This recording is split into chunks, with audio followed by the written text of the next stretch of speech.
A Operação Prato foi a maior missão militar para investigar OVNIs de que se tem notícia no mundo. Foi realizada pela Força Aérea Brasileira para investigar alegações de objetos voadores não identificados na região do município de Colares, no Pará. A operação foi encerrada após 4 meses, mas dizem que ela continua até nos dias de hoje. Então hoje vamos assistir a entrevista completa com o capitão da aeronáutica William G. de Holanda. Mas, coronel, o senhor se reformou da Força Aérea Brasileira em 1992, 5 anos atrás. Não me passou pela cabeça de vir antes, conversar com os ufólogos e relatar isso? Eu sempre conversei muito com ufólogos, sempre conversei muito com o Banco Prete, sempre quando ele vinha ao Brasil entrava em contato comigo, com Irene Grande, com o Rafael Semperi do lá, com vários ufólogos, tá? Mas nunca eu, de modo próprio, se eu quero falar na televisão ou não, nunca me pediram que escrevesse, que fizesse um livro, que escrevesse alguma coisa. Nunca me interessou, nunca me motivou isso. Não. Hoje, eu já penso diferente, eu acho que já deve ser dito alguma coisa. Eu acho que esse assunto deve ser espalhado, deve ser explicado. Ah, é o que eu te disse, vou fazer 60 anos, daqui a pouco eu estou com 60, daqui a pouco eu chego a 70, se não, morreu o coronel e acabou. Perfeito. É. E por que o senhor procurou a revista UFO para dar essas declarações? O senhor confia que a revista vá fazer um trabalho de divulgação do que o senhor está falando, sem distorção? Veja bem, eu vou falar de GEVAER. Há muitos anos atrás, em 1970, nessa época, mais ou menos 77, 78, por aí, estive conversando com o GEVAER. 87, 88. Por aí. Estive conversando com o GEVAER e não pude autorizar que se publicasse nada. Conversamos, mas não, sem autorização para publicação nenhuma. Tá certo? Isso foi obedecido. Ok? Então, anos depois, a coisa tinha mudado. Eu já estava na reserva, eu já podia falar sem complicação, tá? Sem problemas imediatos para minha força e para mim mesmo. E por saber da seriedade da revista UFO, do GEVAER e dos amigos com quem eu sei, tá, que colaboram com a revista, eu conheço alguns, me dá mais tranquilidade de falar, se não há sensacionalismo, não há a conotação de sensacionalismo e publicar uma matéria por simples motivo de venda, vender o assunto, e sim publicar para esclarecer o assunto. Perfeitamente, muito obrigado. Não há interesse monetário nisso. Coronel, como é que tudo começou? Como é que foi o estupim inicial? Primeiro, assim, como foi o seu interesse pelo projeto? Foi anterior à Operação Prato? Não, veja bem, em 1952, 53, eu tinha 12 anos, para 13 anos, e estava na janela da minha casa em Belém e apareceu um objeto muito grande, tá, uma luz muito grande, sobre a cidade. Eu vi, e no dia seguinte, estava publicado no jornal que tinha parado, inclusive, em cima de uma federação de escoteiros, Federação Educacional Infanto Juvenil, em Belém, FEIJ, F-E-I-J. Tinha uma competição de natação e tinha parado em cima realmente, todo mundo viu.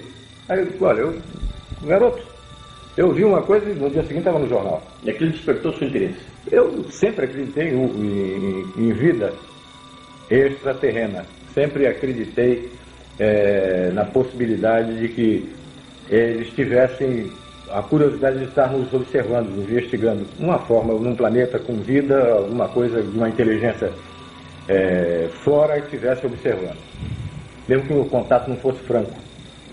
O senhor chegou a entrar na aeronáutica por causa desse seu interesse pela vida fora da Terra?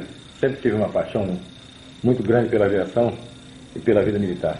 E como aviador, da FAB, o senhor foi chefe do serviço de intendente do primeiro comando? Foi. Quais eram as suas atribuições dentro desse cargo?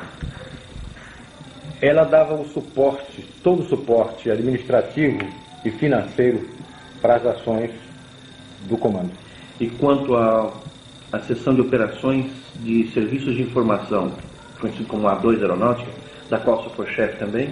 Ah, sim, está muito ligada à segurança do Estado, certo? Muito ligada à segurança do Estado. Combate aos movimentos subversivos, ideias xenófobas que chegavam aqui, e aquela efervescência logo após a Revolução de 64, as ações de terroristas e grupos de Partido Comunista, essas outras coisas que a gente tinha que estar combatendo isso, era a segurança do Estado.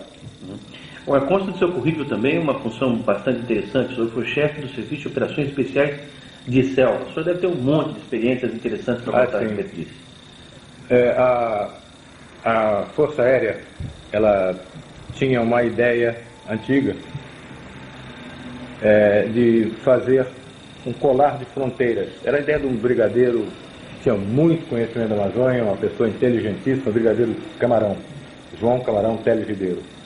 E ele tinha essa ideia da formação de um colar de fronteira, ou seja, de 200 e 200 quilômetros na orla da fronteira, um campo de pouso com uma missão religiosa, protestante ou católica, e um grupo de índios, uma assistência de uma pista de pouso, um grupo de religiosos para darem a assistência e a FAB dando suporte a tudo isso.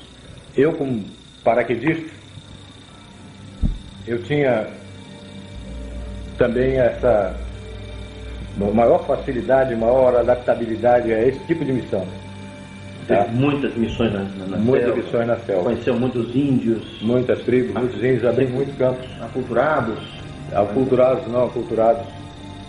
E a gente sempre trabalhava em algumas missões, muito em contato, sempre coadjuvando as ações do Paraçá. Tá? Meu grupo é o Paraçá? Paraquedista de salvamento. Search and Rescue. Paraquedista de salvamento. Paraquedista de SAR. Search and Rescue. Serviço de salvamento. O senhor tomou conhecimento de algum tipo de descoberta ligada à arqueologia, alguma observação feita por militares na Amazônia ligada a esse tipo de problema? Sim, alguns colegas, principalmente um que me lembro que relatou que sobrevoando no meio da selva ficou surpreendido por uma formação piramidal. Estava coberto por vegetação e parece que ali tinha havido algum núcleo de alguma civilização muito antiga e que, abandonada, a selva tomou conta. Mas havia uma formação piramidal nítida, com ângulos perfeitos de uma pirâmide. Isso aí foi encontrado, observado aonde? No Amazonas. No estado do Amazonas? Não posso te precisar exatamente, mas foi, se não me engano, na região do Rio Javari. Foi me relatado isso pelo coronel Valério. Está vivo ainda.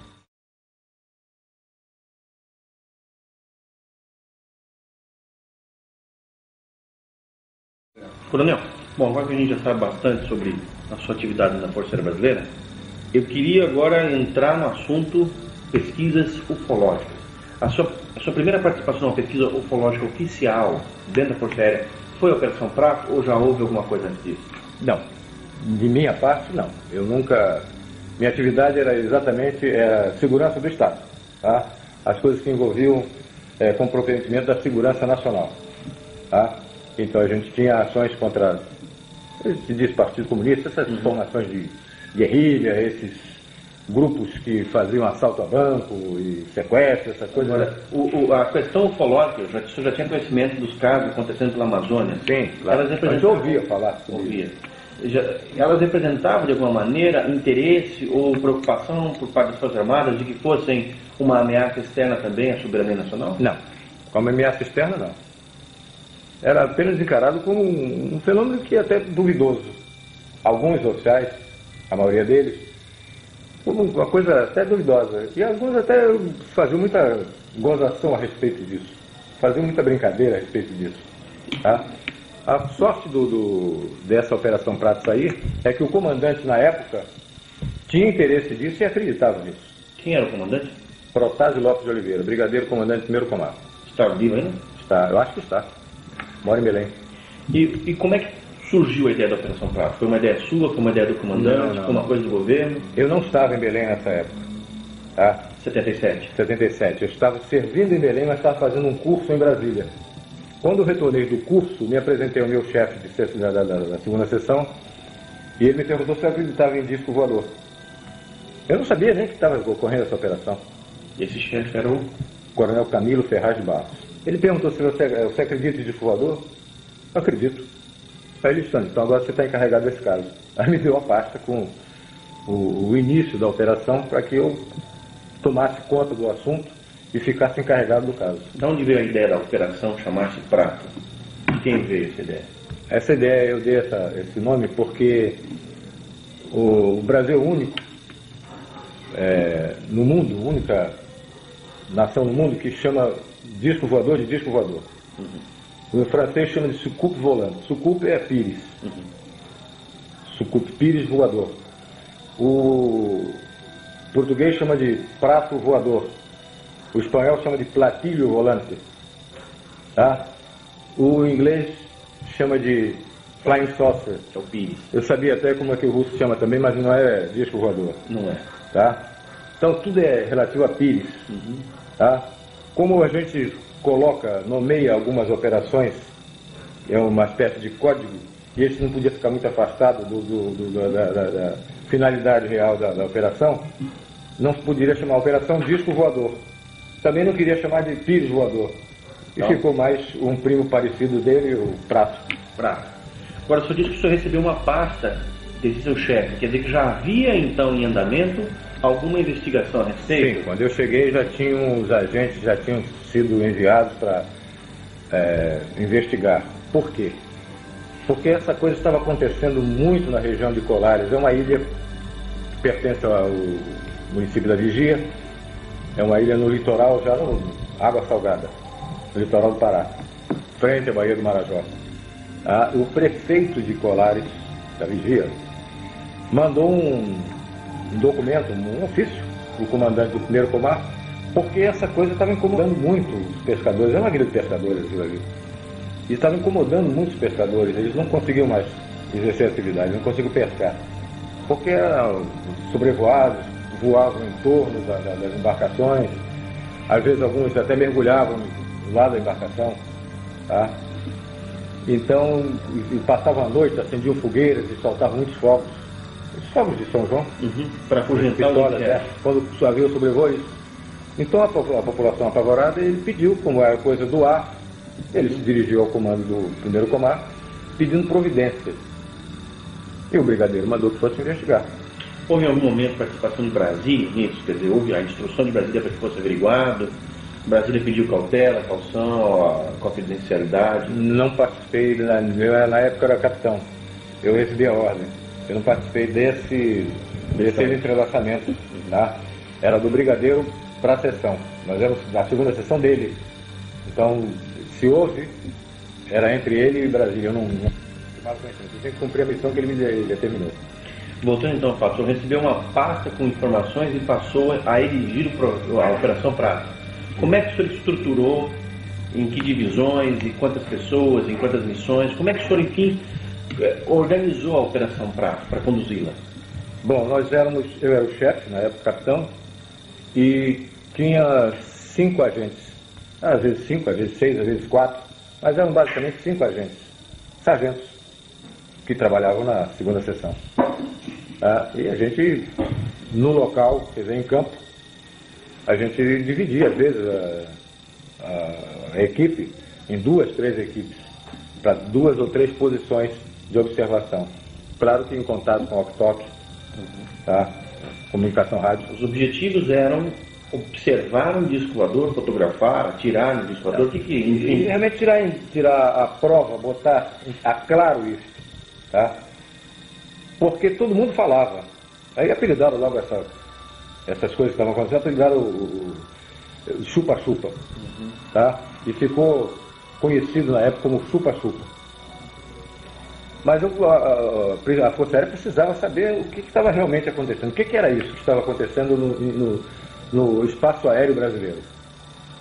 Porque nós temos a responsabilidade sobre o espaço aéreo brasileiro, como Marinha, sobre a água territorial brasileira, o mar territorial brasileiro. E o Exército, a parte de segurança de terra. A nossa parte tinha que ser cumprida. E qual é a origem, vamos dizer assim, desse nome? O que motivou, vamos dizer assim, esse tipo de denominação por parte da população em relação ao fenômeno?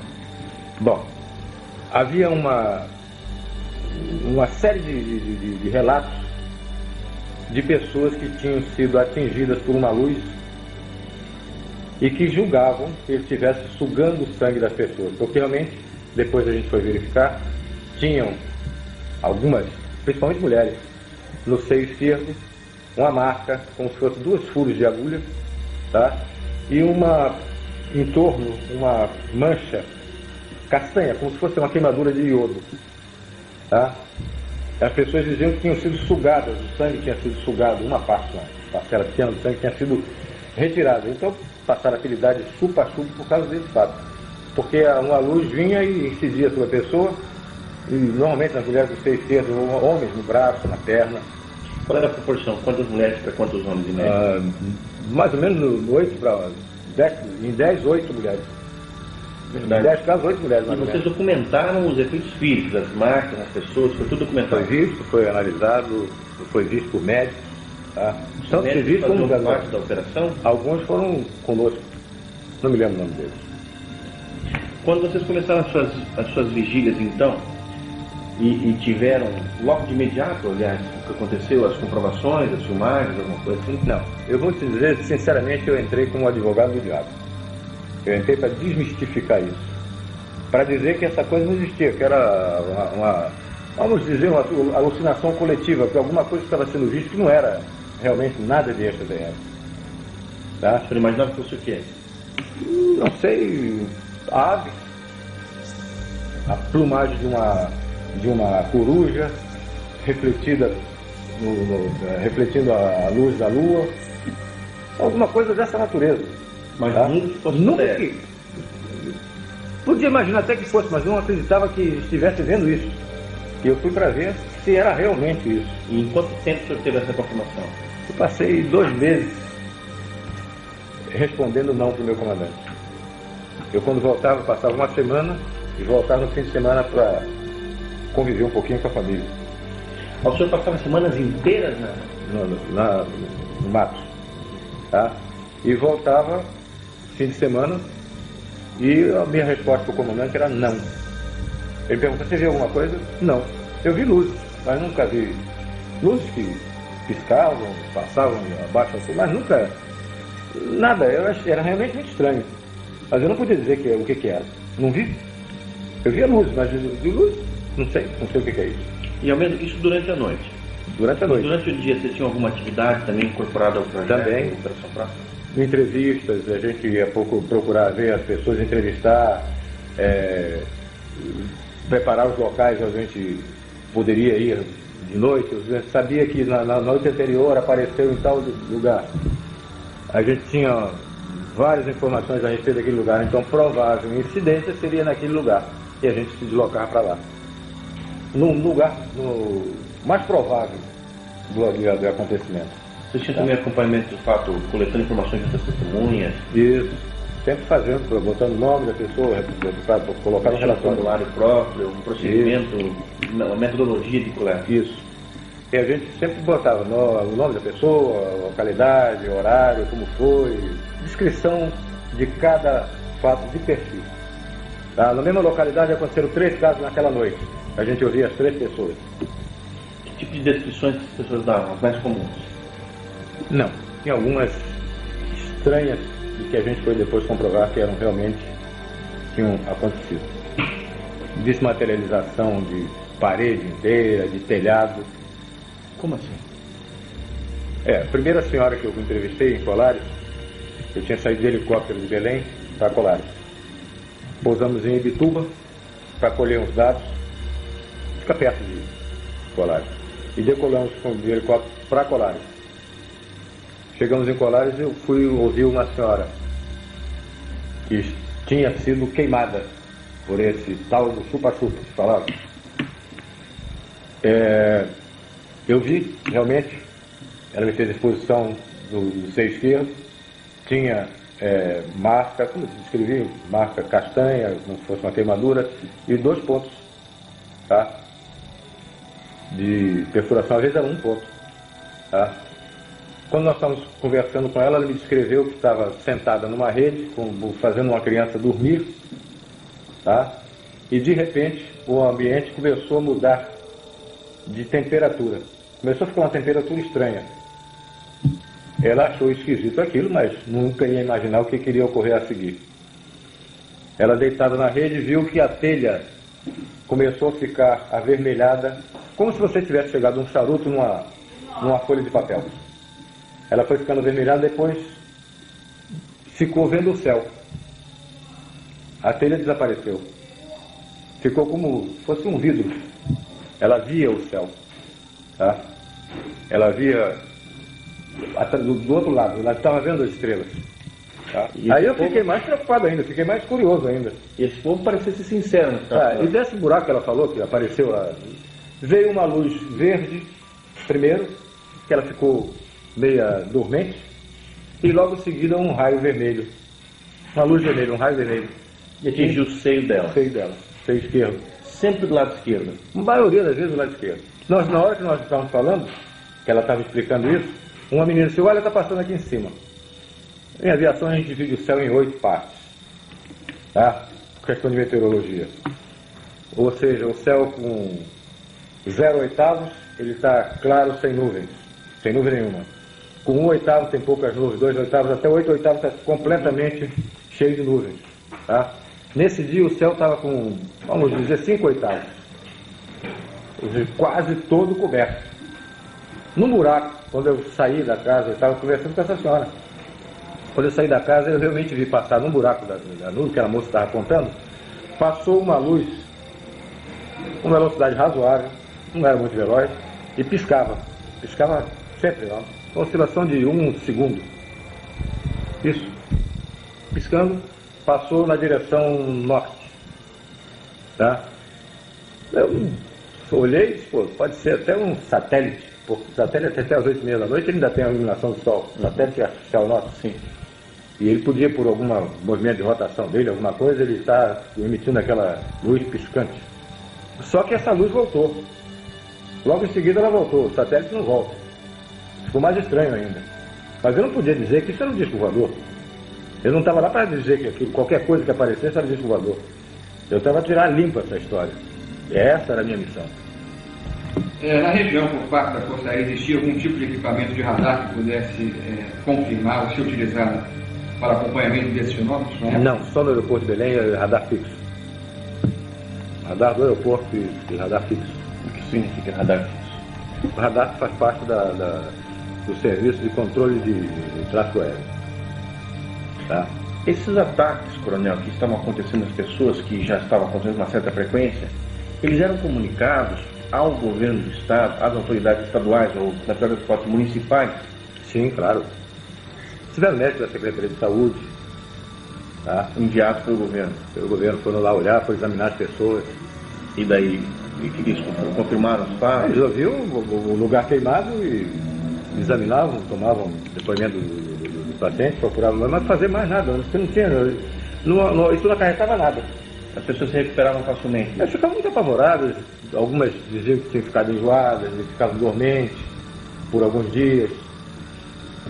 Um cidadão uma vez veio nos procurar, ele tinha, próximo da casa dele tinha aparecido uma luz dessa, mais próximo, tá?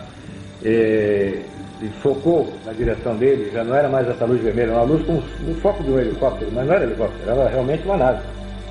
Ele correu dentro de casa, apontou, pegou uma arma, uma espingarda e apontou para de onde vinha essa luz. Veio uma luz mais forte, ele caiu, ficou dormente, ficou uns 15 dias com problemas de locomoção. Tá? Mas não houve nada sério, ele não foi atingido por nada, assim que por um projetil ou qualquer coisa dessa natureza. Apenas uma luz que cortava energia e que deixou ele sem movimento. E as autoridades federais, o governo federal, estavam avisados, estavam informados que esse tipo de coisa absurda estava acontecendo na região? Acredito que sim, mas eu desconheço. Eu apenas recebi a ordem do meu comandante, mais nada disso. E esses depoimentos que o senhor tinha dessas pessoas aconteceram logo no início da Operação Prato? Logo no início.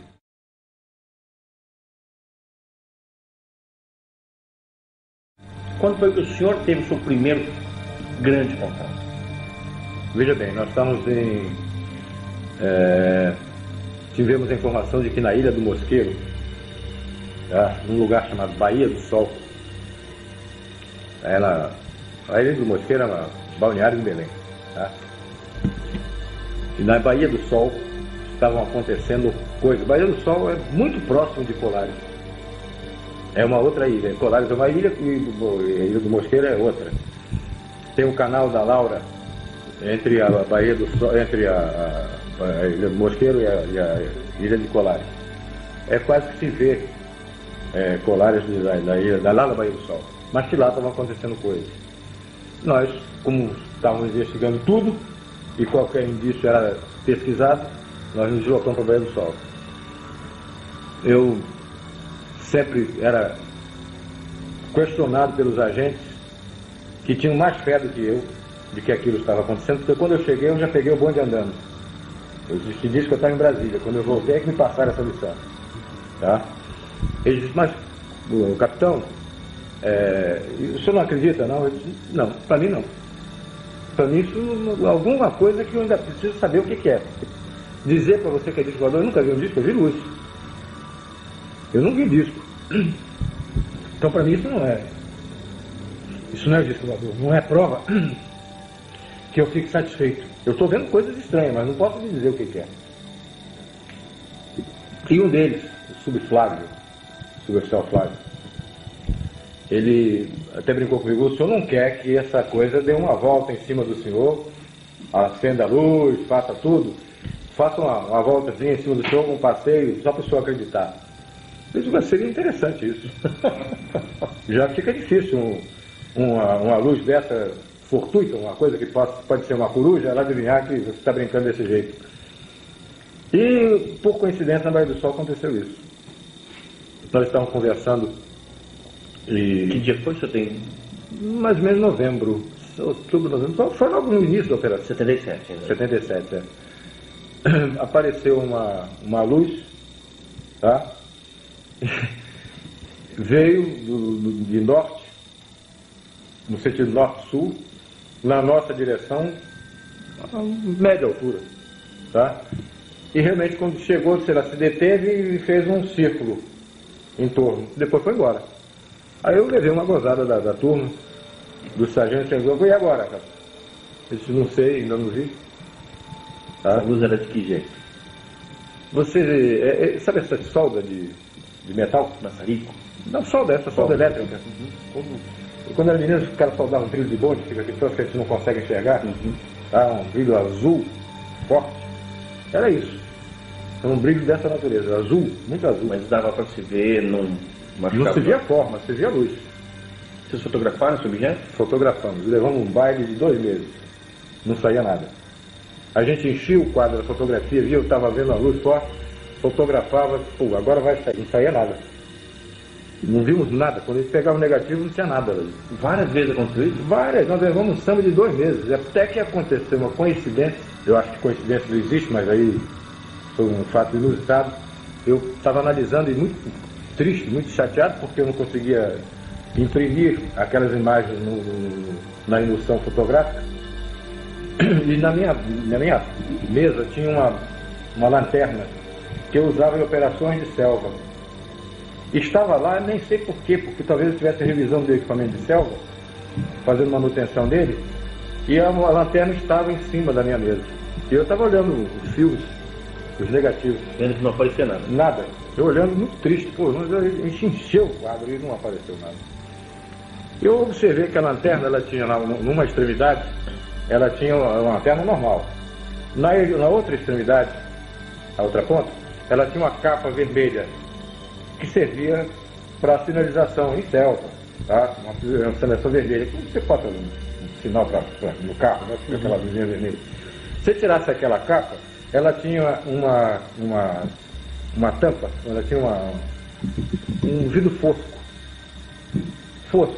Eu olhei aquilo e me lembrei que os médicos examinam as radiografias no radioscópio, que é um quadro opaco, com luz por trás, e eles colocam as chapa radiográfica, ali para examinar e para ver o contraste de luz e sombra, né?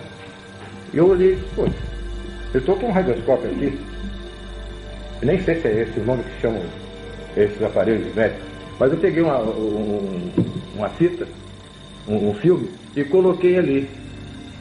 E observei que tinha um ponto, tinha um objeto. Eu não estava procurando nenhuma marca, nenhum objeto. Eu estava procurando luz. Luz eu não via. E observei que tinha realmente um cilindrozinho. Em todo o filme tinha aquele cilindro. Então eu tinha conseguido imprimir a parte sólida daquele avistamento e não a luz. E não a luz, por uma questão de comprimento de onda, eu não sei porquê, a luz não impressionava aquele filme. Mas a parte sólida, a sonda, que depois a gente veio concluir que seria uma sonda, era um cilindro, tá? Aquilo estava impresso ali. E não estava procurando cilindro, eu estava procurando luz. Eu ficava muito triste, que não via luz nenhuma. Tinha que ficar muito claro aquele filme, né? Vocês fizeram muitas fotografias? Fizemos muitas fotografias. Mais de 500. Quantas fotos de UFOs foram feitas? Quase todas tinham. 500? 500. E eram todas catalogadas? Eu guardava aquilo, eu estava até muito triste, porque aqueles rolos de filme ficavam na minha frente, eu ficava olhando, pô, 2 meses quase de trabalho e não consegui nada. Não saía luz nenhuma naquilo. Eu estava procurando ver o que eu, no negativo, o que eu tinha visto. E não aparecia. Então, depois nós fomos olhar com curiosidade e fomos ampliar, passamos para o laboratório para ampliar aquilo. Realmente era a sonda que estava ali. Era sonda? Era uma sonda. E depois que a gente estava com dificuldade já nessa parte técnica fotográfica, eu tinha um irmão da maçonaria chamado Milton Mendonça, já faleceu. Ele era cinegrafista da TV Liberal e era esperto em fotografia. Eu pedi a ajuda dele, porque confiava nele. Sabia que ele, participando da operação, ele não ia comentar com ninguém. Eu tinha absoluta segurança de que o assunto ia ficar restrito ao nosso grupo. Informei o meu comandante de que eu estava com dificuldade na parte técnica de fotografia e pedi essa ajuda ele autorizou. E o Milton, algumas vezes, esteve conosco e sempre auxiliava. Nós passamos a usar fios especiais. Fios infravermelho, ultravioleta, eu não sei se o nome certo é esse, tá? Mas passamos a usar fios especiais. Pedimos a Brasília e eles mandaram esse filme para nós. E o resultado passou a ser? Bem melhor. Objetos grandes. Já passamos a ver alguma coisa, filme, a luz e outras formas que a gente nem imaginava que pudéssemos impressionar a emoção com essas formas. Esses objetos vistos, qual é o padrão mais comum quanto à forma? Ou quais padrões apareciam e foram constatados por vocês? No início nós vimos o que todo mundo falava, inclusive o padre Alfredo Delaó, que já morreu também, padre americano, que era o pároco lá de Colares.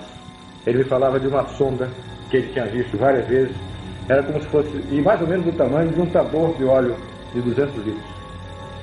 Essa sonda voava com um voo irregular, ela não tinha um voo seguro, ela voava como se estivesse balançando. E emitia luz. E às vezes andava uma ou duas juntas. Saía de onde? Ia para onde? De repente a gente via a luz e ela vinha em cima normalmente em cima da equipe. Vocês chegaram a perceber algum tipo de interação em relação ao que vocês estavam fazendo e o próprio fenômeno? Algum tipo de reação do fenômeno em relação ao que vocês estavam fazendo? Uma coisa muito estranha, essa pergunta é muito interessante. Eles nos parecia que eles tinham absoluta certeza onde nós estávamos. Eles não procuravam. Eles estavam em cima da gente. Depois de algum tempo que nós estivemos lá, vamos dizer, depois de um mês, as coisas eram em cima da equipe. Eles já estavam em cima da gente, eles sabiam o que a gente estava fazendo. Você podia se deslocar, você estava aqui e ia para outro lugar. É lá que eles iam. Como se eles tivessem conhecimento da nossa movimentação, sabiam com segurança onde nós estávamos. E o que estavam fazendo. E o que estavam fazendo. Por exemplo, esse caso que eu te falei da Baía do Sol.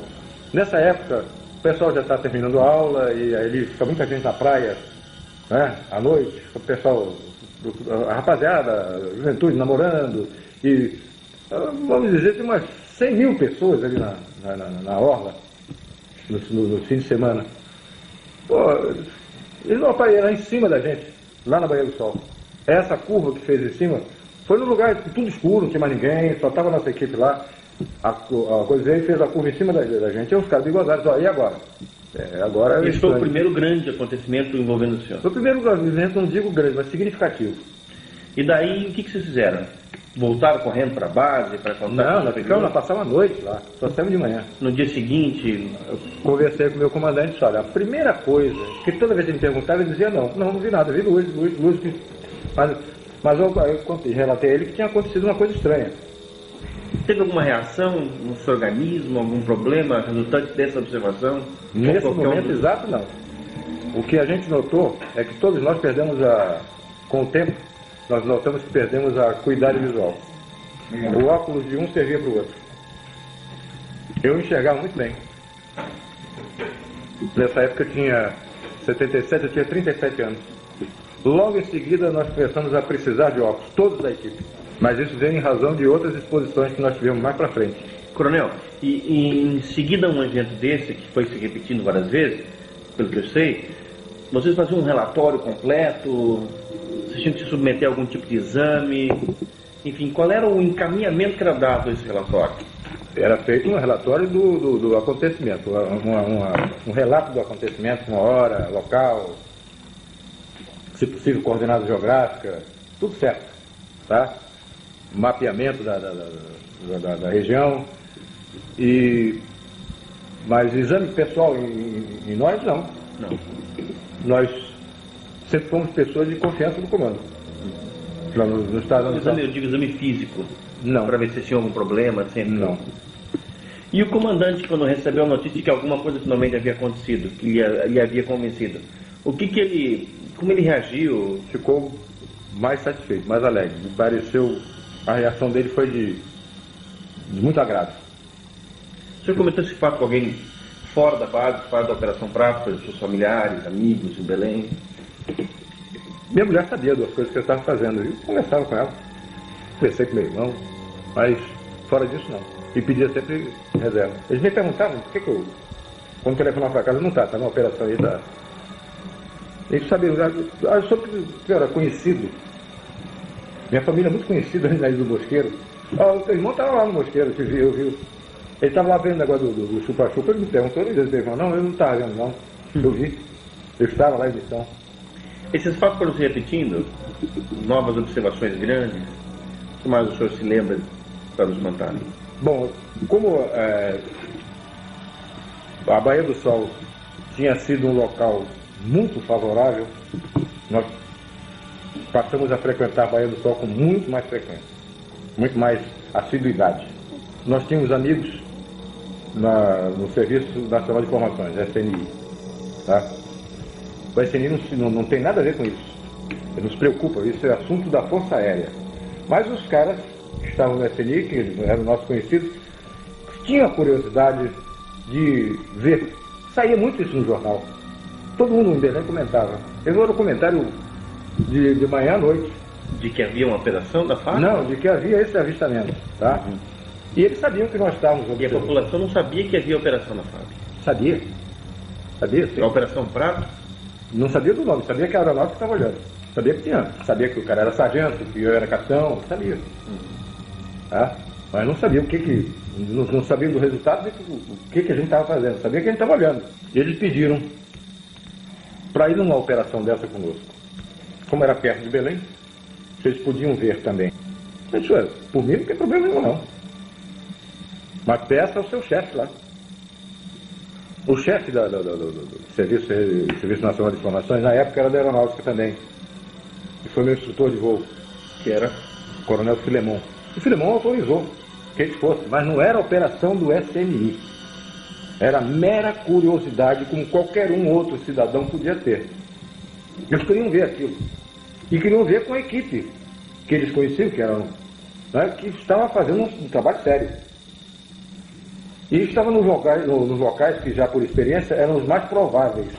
Então não teriam nenhuma possibilidade de perder assim muito tempo. Eles foram, marquei, foi interessante isso que meus filhos tinham pedido para comprar uma árvore de Natal pequena. Eu tinha uma árvore montada grande em casa, mas eles queriam para eles uma pequenininha, coisa de criança. E eu fui buscar eu tinha que buscar essa árvore de Natal num supermercado grande que tem lá, não me esqueço o nome. Pão de Açúcar, uma coisa assim. Jumbo. Mercado Jumbo, mas era da rede Pão de Açúcar. Não estou fazendo comercial do Pão de Açúcar, né?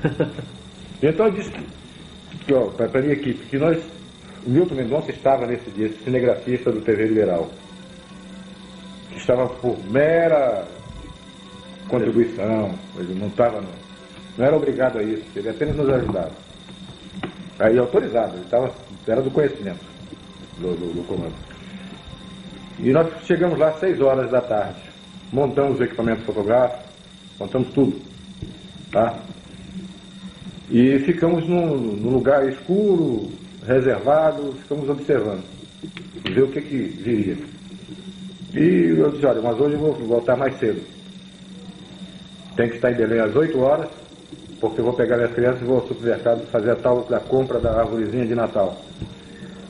Às 6h30, mais ou menos, passou muito alto. Passaram 3 pontos luminosos alinhados. Muito alto. E a grande velocidade. A velocidade, eu sou da Força Aérea, conheço avião, é maior do que a velocidade de um avião de linha. Estavam voando muito alto no sentido oeste-leste. Ou seja, da Cordilheira dos Andes para o Atlântico. Muito alto. Passaram os 3, uma velocidade muito grande. E, 7 horas da noite, mais ou menos, da região do norte para o sul. Ou seja, da Califórnia, Triângulo das Bermudas, para Brasília. Nesse sentido, mais ou menos. Passaram 2 objetos, 2 luzes, piscando, alinhadas também, uma atrás da outra. Passaram no sentido norte-sul. Esperamos mais um pouco, começamos a desmontar, e o pessoal do FMI não chegava. Esses amigos não chegavam. Eu não podia esperar. Então nós começamos a desmontar o equipamento, guardar nas caixas e colocar no carro. Quando eles chegaram e perguntaram, eu até brinquei com eles, o que houve? Marquei 6 horas, vocês chegaram 7 e pouco. Aí disseram, tivemos um problema na saída e tal, coisas de trânsito. E eu disse, aí ele me fez uma pergunta idiota, um deles me fez uma pergunta idiota. Ele disse, olha, passou agora, se vocês estivessem aqui comigo, 6h30 passaram 3 luzes muito altas, mas vocês teriam visto. E às 7 horas, de novo. Mas agora eu estou indo embora.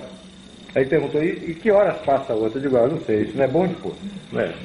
Que horas passa a outra? Perguntou, fez a pergunta idiota. E que hora passa a outra? Eu digo, eu vou saber, pô. Fica aqui como eu fico a noite inteira, pô, olhando para cima. Tá? Aí, mas quando nós estamos conversando isso, um deles disse, olha aqui, em cima. Olha para cima, nós olhamos. Aí o herói brasileiro tremeu nas calças, porque eu olhei e tinha um troço enorme em cima da gente, um disco preto, escuro, parado em cima da gente. Não estava mais de 150 metros de altura. Ele estava parado em cima de onde nós estávamos. Sem luzes. Não, tinha uma luz. Tinha uma luz no meio, tá? Amarela para âmbar, tá? E fazia um barulho assim de ar-condicionado. E alguma vez assim aparecia esse barulho de bicicleta, aquela catraca de bicicleta. Fazia um barulho assim como se fosse uma catraca de bicicleta quando você pedala ao contrário. Tá? Aquele troço parado com aquela luz no meio. Mas uma coisa muito grande. Eu acredito que uns 30 metros de diâmetro. Tá? Aquele troço parado em cima da gente. Nós ficamos olhando e logo em seguida começou a emitir uma luz amarela muito forte. Clareava o chão. Muito forte. Ele repetiu isso a intervalo curto, umas 5 vezes. Qual foi a reação do pessoal do CNI? Não, de todo mundo, não foi só DCM, não. Olha, foi tão inusitado, eu nunca tinha visto isso, já estava quase 2 meses nessa história, e nunca tinha aparecido dessa forma para gente. Tá? Que, olha, não deu ideia de abrir o carro, montar a máquina, que também não dava tempo. A máquina estava desmontada e guardada nas caixas no carro. Nós ficamos olhando, assustados. Essa coisa iluminava aquele luz amarela forte, apagava, iluminava de novo, fez isso 5 vezes. Latejando. Isso. No intervalo de assim, 2 segundos, quando apagava, 2 segundos depois, ou 3 segundos, começava de novo. Ele estava dando uma demonstração para vocês. Era uma luz progressiva. Ele não fazia pum, clareava, como um flash. Ela ia crescendo. Depois voltava do mesmo jeito. Era sentindo que alguma coisa que tinha a ver com vocês ali. Isso, em cima da gente. Ele está parado em cima da gente. No lugar nós estávamos escuros, ninguém sabia que ele estava lá. Só nós eles, né? Agora eu sei que só nós eles. Houve alguma outra ocasião em que outras equipes de outros órgãos do governo? Não.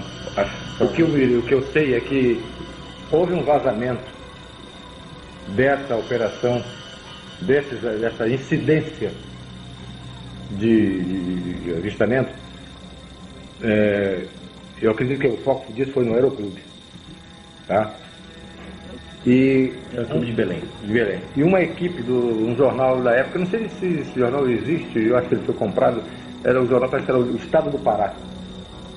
A equipe do Estado do Pará foi para o lugar onde a gente ia, eles foram mamar na teta, né? Eles já sabiam onde é que a gente estava, eles foram por ali. Nesse dia nós não estávamos lá, nós estávamos em outro lugar. Eles foram ver essa coisa e não se deram muito bem, não.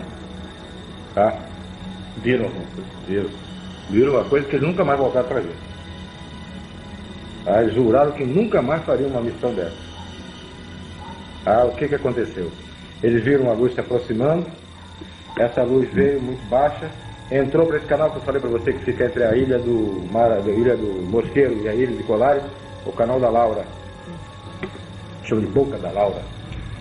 Ele entrou para no rumo desse canal, eles pegaram o carro e foram para lá.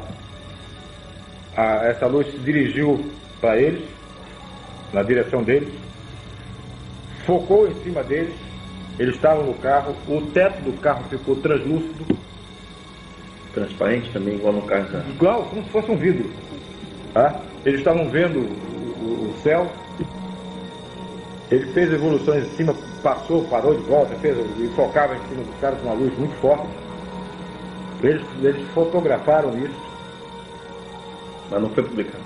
Foi publicado, sim. Foi publicado? Foi publicado. Em uma página inteira do jornal, ou 2. Mas com uma nitidez incrível. E depois do susto que eles tomaram, alguns parece que até tiveram acesso de vômito, alguns se descontrolaram emocionalmente, pegaram o carro e sumiram, foram embora.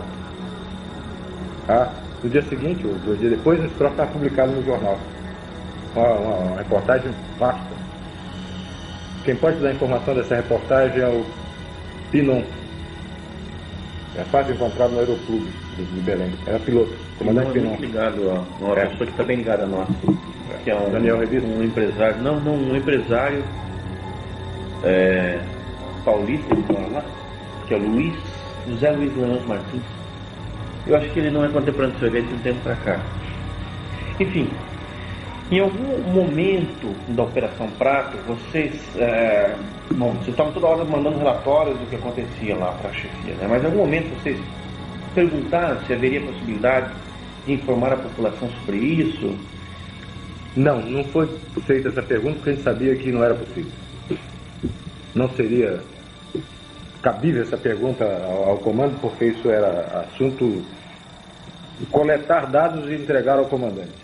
Isso era tratado com confidencialidade. Isso. Nós tínhamos que coletar dados, documentar, fotografar, que o máximo possível e entregar, informar ao comandante. Daí para frente o destino era dele. Ele que daria. O senhor tem ideia do que era feito nesse caso? Claro, o tratamento era feito por nós, ele era preparado, era classificado.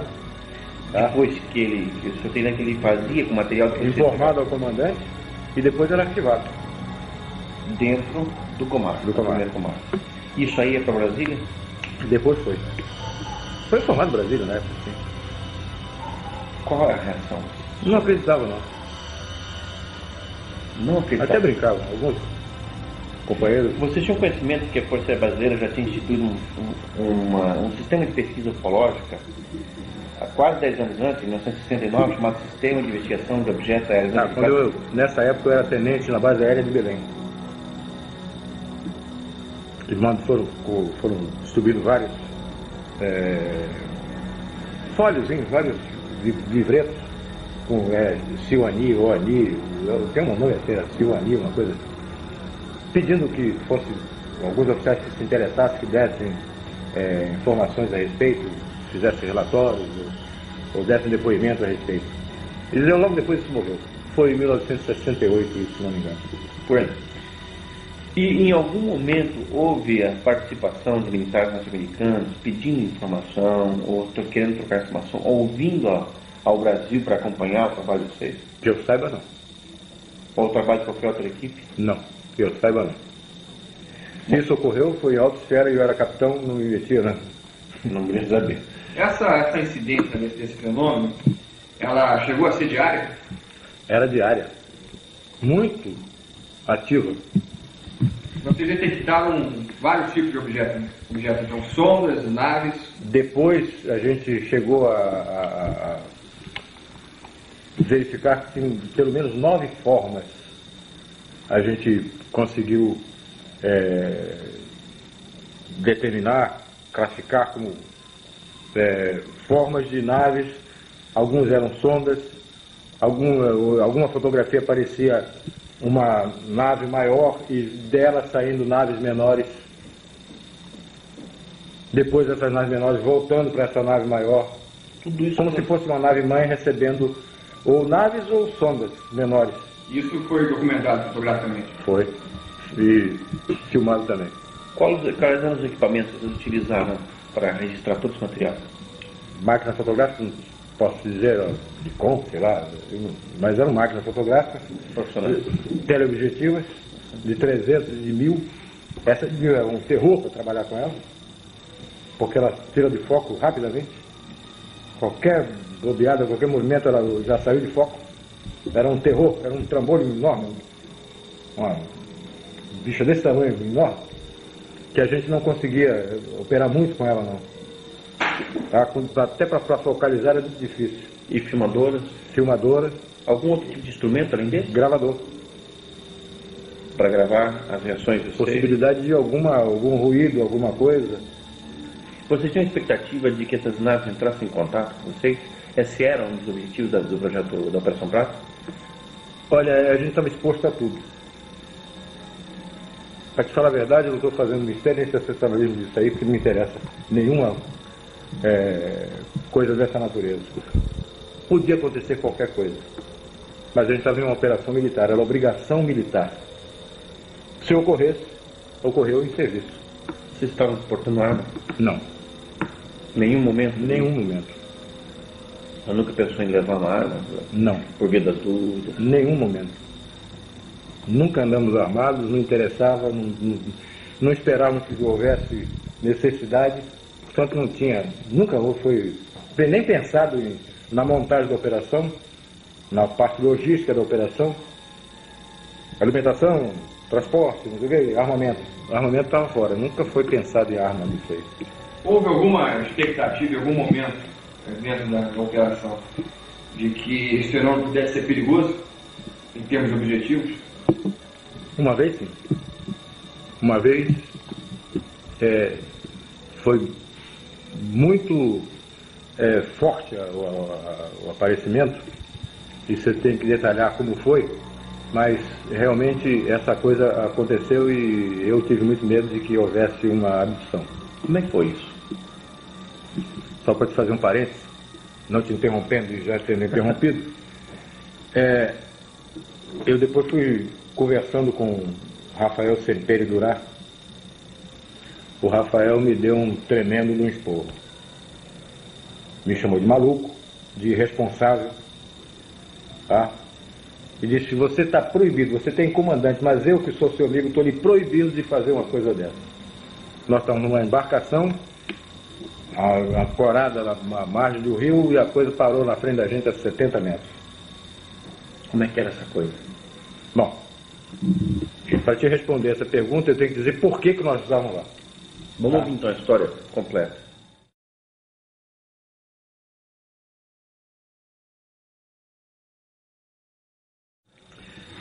Tem um amigo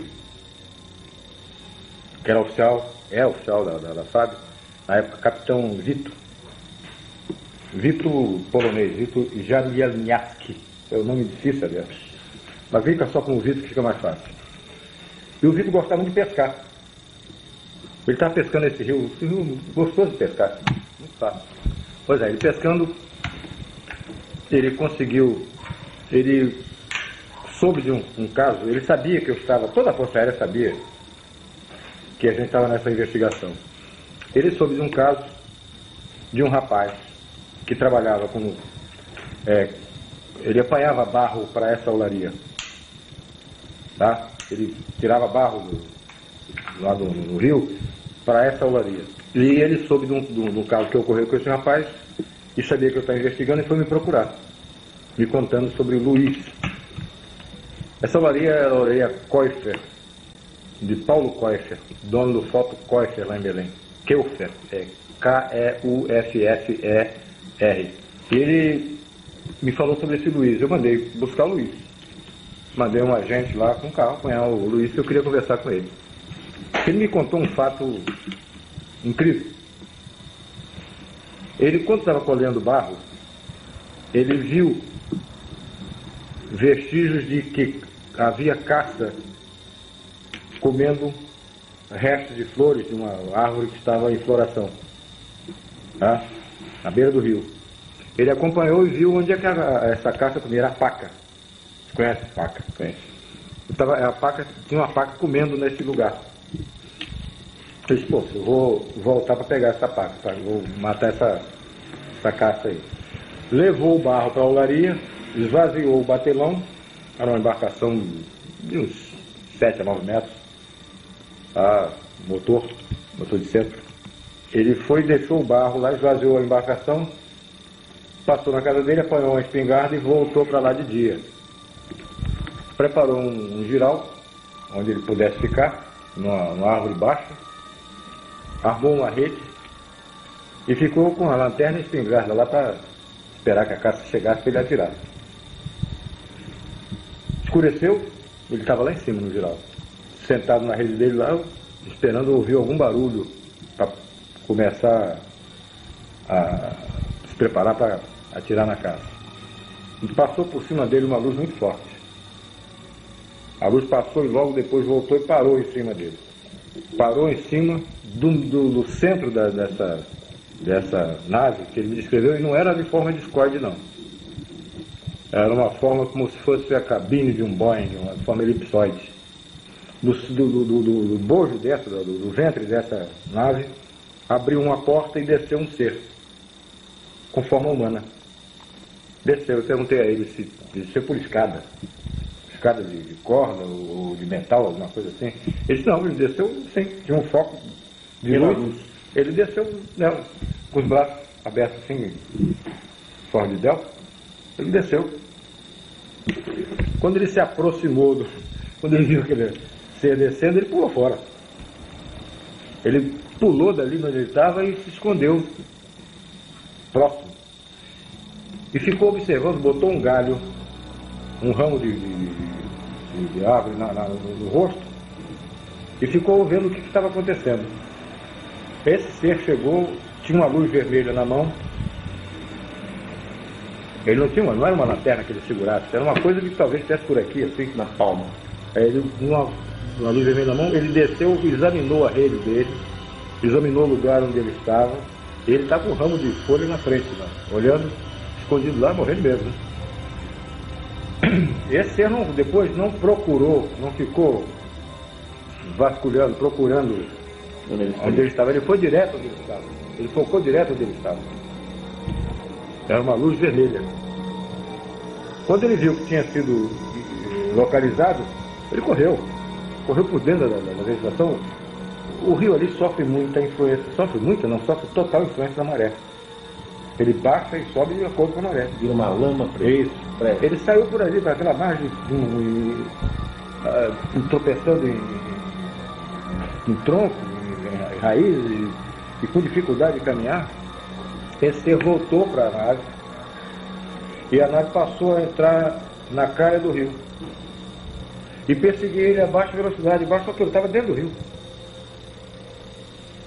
a altura das árvores, algumas vezes abaixo da copa das árvores, no cavado do rio, e acompanhando, mas bem devagar, e ele estava com dificuldade de andar.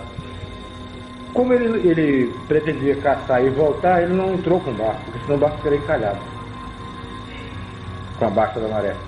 O barco ficou num lugar onde tinha flutuabilidade. E nesse barco tinha um garoto de 9 anos de idade, na época, e um amigo dele que ficou tomando conta do barco. E ficaram pescando siri. Tem muito siri nesse rio. Eles ficaram pegando siri. E o cara estava ouvindo com o radinho o jogo do Campeonato Brasileiro, esse jogo de futebol que passa a noite. Aí estava ouvindo. E ele veio andando, veio correndo e gritando. E gritava para chamar a atenção dos amigos, que ele queria entrar no barco e ir embora. E essa coisa atrás dele, acompanhando. Ele, quando chegou perto do começou a gritar desesperado, até que o garoto chamou a atenção do companheiro dele, e o cara largou o futebol e olhou, ele apontou, olha ali, o cara viu. Todos eles viram, eles pularam para dentro d'água. Em vez de ajudar o Luiz, eles pularam dentro d'água, abandonaram o barco. E o Luiz, como não tinha nem barco, não tinha mais companheiro no barco, ele se escondeu. Aí ficaram os dois dentro d'água e o Luiz escondido no mato, que margeava o rio. Essa nave parou em cima do batelão, o ser desceu, com a mesma luz vermelha, examinou todo o barco, procurou em todos os lugares, olhou, examinou o barco, e eles estão vendo isso. Aí ele subiu, foi para a nave, fechou e a nave disparou e foi embora. Eu conversei com eles e disse, eu vou lá amanhã. Amanhã eu quero estar nesse lugar. Nesse mesmo lugar onde você esteve eu vou. E nós fomos para lá.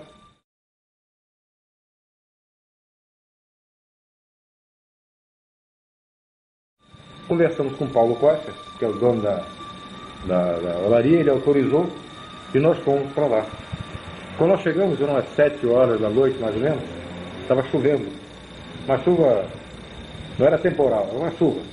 Agora, os agentes foram para dentro de uma casa, que era a casa do zelador, lá do caseiro, lá dessa olaria, do vigia. Foram lá tomar café, uma bolachinha, uns troços lá qualquer.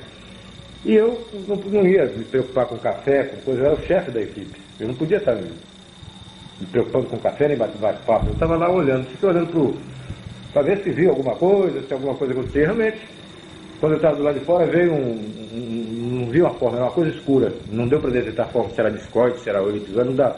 Estava chovendo. Mas você via a luz. Uma luz verde, forte, e uma luz vermelha. E esse troço fazia um barulho. Um barulho de ar condicionado, mas bem mais forte, parecia que fosse uma turbina. Aquele barulho de turbina. Não era barulho de jato, era um barulho de uma coisa girando, uma coisa. Isso dá para entender? Não é diferente. Não é barulho de jato. Era uma coisa como liquidificador, vamos supor. Era mais forte do que ar condicionado. Esse troço passou em cima de onde nós estávamos, em cima de onde eu estava. Estava na porta da casa e estava chovendo. Eu estava olhando. Ele passou, livrou a árvore e saiu. Mas estava muito baixo. O avião não faria isso nunca. O piloto que fizer isso é morto, é defunto. É perigoso demais com um dia claro. Imagina com chuva e de noite. E ele fazia isso com segurança. Então ele passou e foi embora. O cara já era... Capitão, quer tomar um cafezinho? Pô, acabei de ver um treco aqui agora que apareceu muito estranho. Aí, então tá ok, vamos tomar um café e vamos embora. Entramos no barco. Aí fomos para esse lugar, aonde o Luiz tinha estado. Paramos, o barco descia, fui andando, foi até a árvore onde ele tinha feito o giral. Aí ficamos ali embaixo. Então nós fomos para esse lugar. Como a maré estava enchendo, a gente estava com a água cada vez mais crítica, né? E a gente chegou a uma posição que já estava, uma situação em que já estava com...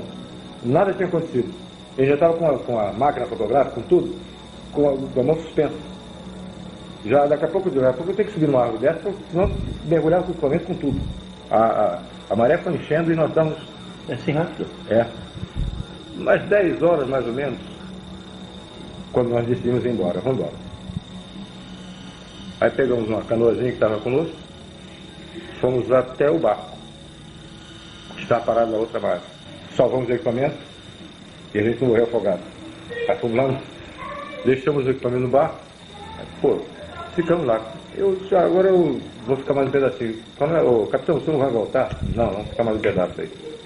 Umas 11 horas, nós ficamos conversando, distraindo, fumando cigarro e tal. E lá no fim, o rio afunilava. Nós estávamos numa posição na margem esquerda do rio, direita do rio, e a gente viu o rio fechando lá na frente, afunilando lá na frente.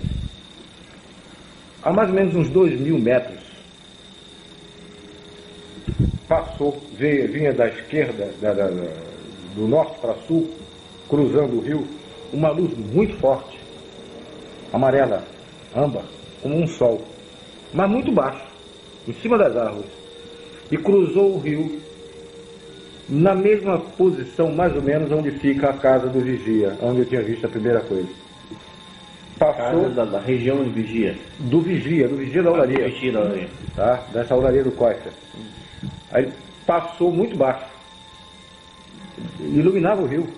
Aí foi filmado isso. E no filme aparece ele tremeluzindo. Uma coisa assim. Uma luz que eu não sabia. Como se fosse uma chama esquisita. É. E aparece o rastro dela, a luz dela no rio. Foi filmado isso.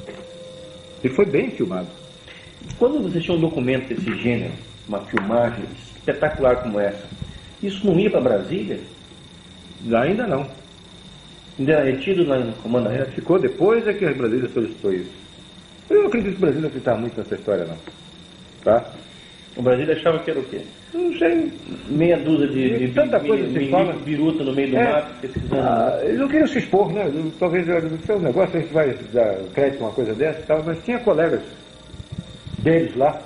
Isso que os caras estão fazendo. Será que é verdade isso? Bom, isso foi 11 horas. A gente registrava a hora, a altura, direção, essas coisas todas que tinha que se preencher o relatório. Isso agora mesmo é que eu não saio daqui. Agora nós vamos ficar. Mas não tínhamos levado comida, não tínhamos levado café, não tínhamos levado nada. Água, nada. Aí o Luiz se propôs a ir à casa dele, no casebre na beira do rio, para fazer um café, trazer alguma coisa, pão, bolacha, sei lá o que fosse, para que a gente pudesse ficar mais à noite, beber água e tomar um cafezinho, um negócio. Aí ele saiu com um barquinho e tinha no meio do rio uma ilhota. Não tem mais do que 15 ou 20 metros de largura, não, mas é muito comprida. Parecia submarino no meio do rio. Tá? Tem vegetação. Ele saiu com o barco e desapareceu nessa ilha. Nós não vimos mais o Luiz. Ele foi remando uma canoazinha, uma pirogazinha pequenininha. Ele saiu com um garotinho, um menino de 9 anos, que foi com ele, foram remando, desapareceu do rio. Nós não vimos mais. Logo que ele desapareceu, não demorou muito, eu estava em pé, em cima da tolda do barco, e os agentes conversando, mas era o chefe, não podia estar me dando a luxo de estar tendo essas facilidades. Eles estavam lá à vontade, quem comandava era eu, então eu tinha que estar a risco. Veio do meu lado esquerdo, eu estava de frente para o fim do rio, para o começo do rio, aliás, onde nós vimos, da olaria. Do meu lado esquerdo vinha uma luz muito forte, a mesma luz amarela muito forte. Eu vi aquela coisa se aproximando e fiquei quieto. Depois que eu vi que era muito forte e que estava continuando vindo na direção, eu chamei a atenção dos agentes. Olha lá, aqui é direito. Os caras olharam, prepararam máquina fotográfica, filmadora, tudo. A coisa veio, mas estava baixo. Estava uns 200, 250 metros. Não estava muito alto, não. Passou em cima da gente. E quando chegou perto, na margem do rio, apagou aquela luz amarela, aquela luz forte, amarela, aquele sol amarelo, que a gente não via a forma, só via a luz. Apagou, de repente. Aí nós vimos uma forma estranha. Uma forma de uma bola de futebol americana, aquela bola de ponta. Tá? Era bola de futebol americano, muito grande. E como se fosse esse abajur, translúcida. Tá? Só que tinha janelinhas no meio. Toda a extensão dela tinha uma janelinha. Eu não vi ninguém atrás daquela janela. Mas que tinha janela, tinha. Tá? E era uma coisa muito grande. Mais ou menos uns 100 metros. Bem grande. Uma bola de futebol americana grande passando em cima da gente. A baixa altura. E fazia um ruído estranho. Fazia um ruído de esse ar-condicionado. Quando ele passando devagar em cima da gente, de propósito, devagar, bem devagar. A máquina filmadora estava acionada. E o mecanismo dela faz um ruído. Eu pedi que o agente que estava mexendo, estava filmando, que ele parasse de filmar. Porque eu queria tirar dúvidas. Eu não queria confusão desse ruído da máquina com o ruído que eu estava ouvindo. Aí ele bati no japonês. Eu falei que o cara era japonês. Bati no japonês e ele parou. Um é Flávio, o outro é japonês. É. Ele parou de... Você está ouvindo? Ele estou. Era esse barulho da catraca. Aquele... Tinha um barulhozinho desse esquisito lá no meio. Tá? No meio desse barulho, esse oscilante. Tá? Aí ele continuou filmando, fotografando. Essa coisa passou, foi embora. Entrou no rumo do continente, do lado de Belém, foi embora. Não desapareceu, foi embora. Tá? Aí, bom, agora piorou, agora mesmo só sai daqui quando vi mais coisas, porque agora está pintando que pode acontecer mais alguma coisa na frente. Era mais ou menos, isso foi 11 horas, 11h30 por aí. Tá? No relatório está a hora certa, eu já faz tantos anos, mas era em torno de entre 11 horas e meia-noite. Tá? Nós começamos a conversar, a comentar, pô, mas que troço esquisito, você viu janelinha? Aí aquela história de detalhamento, pô, mas que tal, parece uma bola de futebol americano, parece, pô, não sei o que, tudo bom.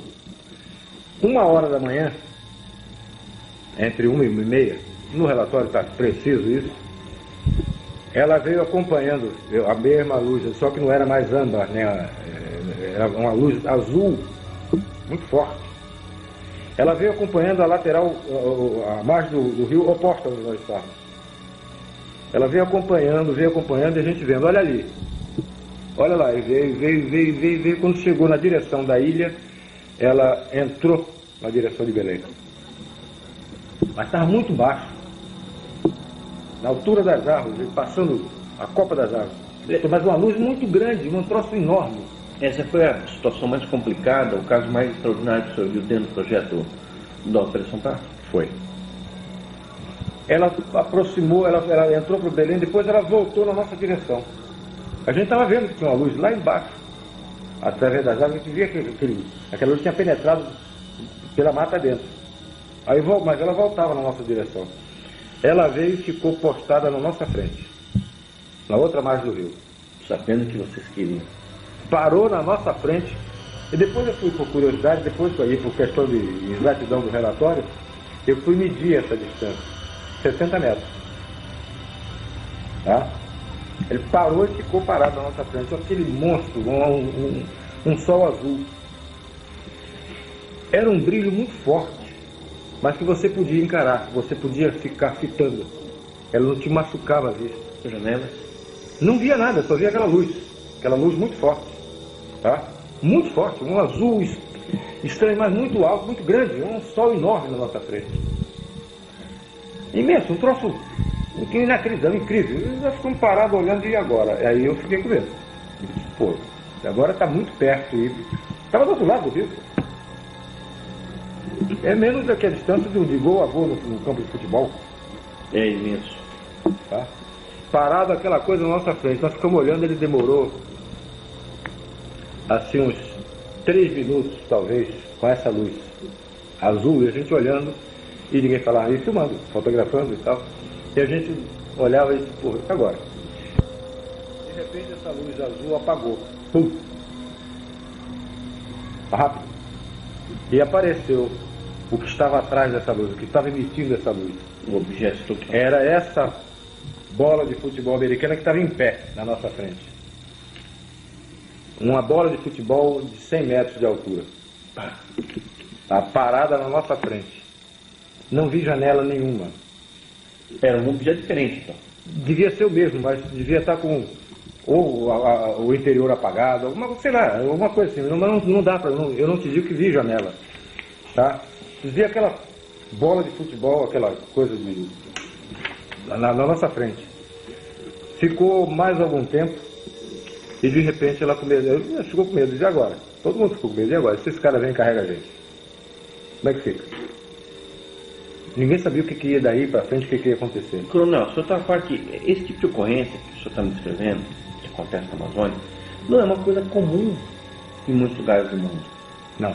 Não é. Isso é uma coisa extraordinária. Dentro da ufologia, são depoimentos, primeiro, absolutamente qualificados, que foram feitos por várias testemunhas, o objeto é visto por várias testemunhas, todas elas qualificadas, e dentro de uma função militar que é justamente ligada a isso. Agora, o que na sua opinião é o objetivo dessas naves? Na sua opinião, essas naves insistiam tanto em aparecer no Nordeste, na Amazônia?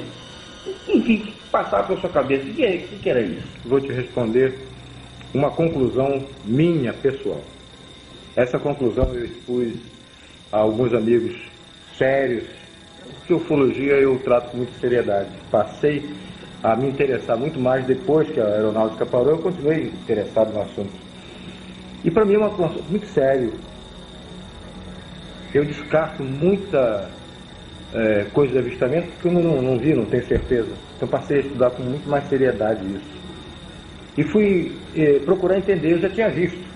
Agora eu queria entender. Eu queria tirar conclusões daquilo. Tá? Conclusões que eu não podia colocar no relatório. Porque eram conclusões minhas de estudar, de procurar entender, que não cabia no relatório. Tá? Eu fui oficial, como eu te disse, eu fui oficial de operações de selva. Tá? Por isso que vem a minha conclusão. Eu fui oficial de operações de selva. E tive muito contato com tribos de índios. E a gente tinha muito cuidado, tinha muita preocupação de não transmitir para os índios alguma doença que tivesse contida em nós, controlada por anticorpos nossos, que eles não tinham, e você pudesse passar para ele uma gripe, um sarampo, uma difteria, alguma coisa dessa natureza, uma tuberculose, porque nós temos esse... É uma tragédia isso. Nós temos isso dentro do nosso corpo, mas controlado. Nós temos... essas coisas existem no nosso organismo, mas o nosso organismo tem defesa, e eles não tinham. E eu tinha muita preocupação de que, involuntariamente, mas mesmo cumprindo a missão, eu tivesse transmitido isso para os índios. Felizmente nunca houve um caso desse, eu não me lembro de ter involuntariamente danificado algum índio dessa forma. Essa era uma preocupação minha, E eu fui concluir uma outra coisa com respeito a o porquê que eles estão fazendo isso. Se eu fosse eles, eu me coloquei no lugar deles. E eu precisasse de um aparecimento aberto, franco, direto. O que eu teria que fazer? Eu teria que me proteger. Eu como eles, teria que me proteger. Me proteger como? Sabendo que você, Jevaé, você, Petit, você porta dentro do seu organismo que possam danificar o meu. Entende? E eu só podia fazer essa defesa minha se eu tivesse uma amostra do seu sangue, uma amostra do seu tecido. E não foi difícil eu imaginar que eles estivessem fazendo nessas coisas que viraram até como chacota, viraram chupa-chupa, que eles estivessem fazendo coleta de material. Que eles estivessem coletando sangue para ver o que estava contido naquele sangue que pudesse danificá-los num contato necessário futuro. Certo? Então, e não só o sangue, como também material, células. Eu não sei o que essa luz com alta energia, o que ela podia fazer, se ela podia transportar esse material também. partículas do corpo, pedaços do corpo, tá? Que pudesse ser mais tarde analisado por eles. Ou talvez até hoje está em moda esse negócio de clonagem. Uma partícula que tivesse DNA que eles pudessem fazer uma repetição. Isso já é recente. Na época eu não pensei nada disso, tá? Mas pensei que eles estivessem coletando material para se defender, num contato que tivesse necessidade de fazer um contato próximo e que pudesse ser danificado por alguma doença. A população da região ribeirinha imaginava como uma agressão a intervenção deles, né? Claro, eles se imaginavam como se você estivesse sendo atacado por algum ser maldoso, assim, tipo um vampiro, um morcego, uma coisa dessa. Eles pensavam em para danificar. Não, pensavam que eram eram coisas que vinham de fora, de outro planeta, e já estão vendo, eles viram formas, viram luz, eles viram formas antes de mim. Eles viram as naves antes de mim, eu passei muito tempo para ver. A população ribeirinha dessas regiões chegou a se armar para se defender desse tipo de fenômeno?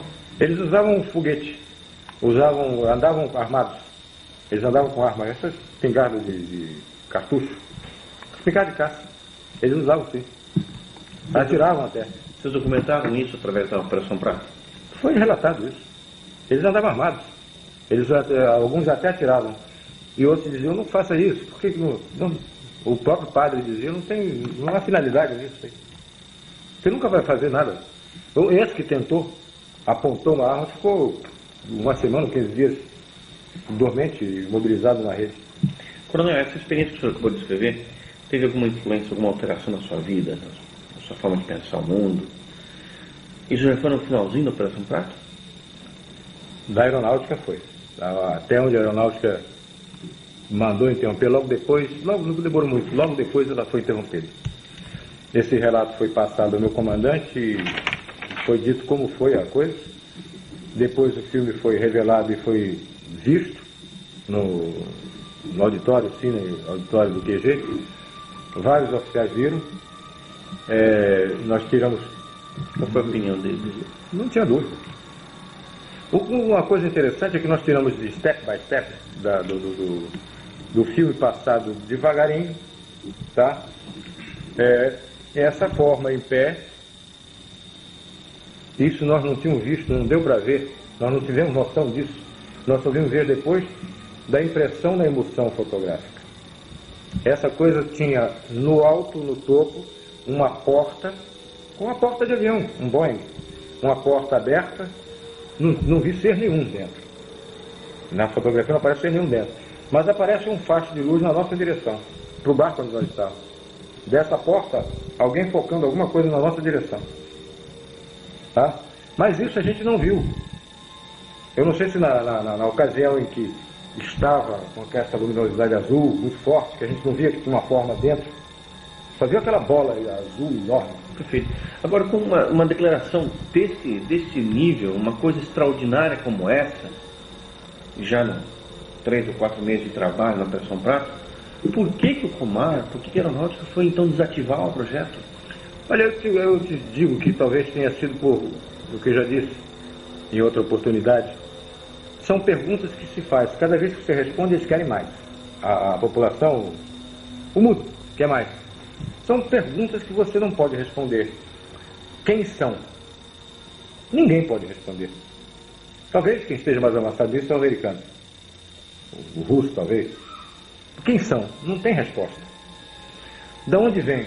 Não tem resposta. O que eles querem? Também não tem resposta. Essas 3 perguntas que vão ser feitas, que ninguém pode responder e que esvazia o assunto, desmoraliza até a instituição, a Força Aérea, o governo brasileiro. Mesmo assim, não compensaria a Força Aérea manter o projeto em busca dessas 3 ou outras respostas? Não compensaria manter? Por que fechar o projeto? Se eu fosse o comandante, se eu tivesse mando, eu continuaria. Eu obedecia. Eu obedeci mandar parar. Como é que foi essa ordem? Chegou e olha, mandou parar? Cancelada a operação. Tá bom, satisfeito, cancelada a operação. Você bateu continência, acabou, tá certo? Acabou. Para a aeronáutica, para mim continuou. Você continuou fazendo vigília? Também. Mas aí já fim de semana, quando eu podia. Essa conclusão sobre a coleta de material, fazer uma um antídoto, uma vacina, uma solução sorológica que inibisse qualquer incidência de qualquer moléstia no corpo desses alienígenas, a partir do sangue ou do material colhido do corpo humano, tá? Ela foi, numa ocasião, foi exposta quando eu visitei o Rafael Semperi em São Paulo. Depois de uma longa conversa, a minha opinião foi colocada para o Rafael Semperi. E o Rafael me disse: olha, essa foi a explicação mais lógica que eu ouvi a respeito desse chupa-chupa. Eu concordo. Tá? Porque o que eu ouvi era agressão. E não me parece agressão. Eu disse: não foi agressão de forma nenhuma. Foi pesquisa. Para mim foi pesquisa, foi coleta de material. Agora, coronel, o senhor... Foi a mesma posição que foi colocada para o Jacques Vallée, e ele agradeceu e disse: olha, foi a explicação mais lógica que eu entendi do que eu ouvi até agora. Agora, depois que a operação foi encerrada, o material permaneceu em Brasília.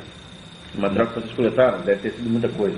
Não, a operação permaneceu em Belém. Vai permanecer em Belém. Várias vezes eu tentei escrever um relatório final.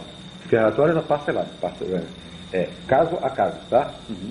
Por exemplo, uma noite aconteceu 3 vezes.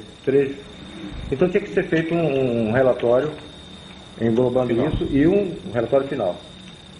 Eu várias vezes tentei escrever, e o que eu escrevia eu achava que em Brasília iam me chamar de louco.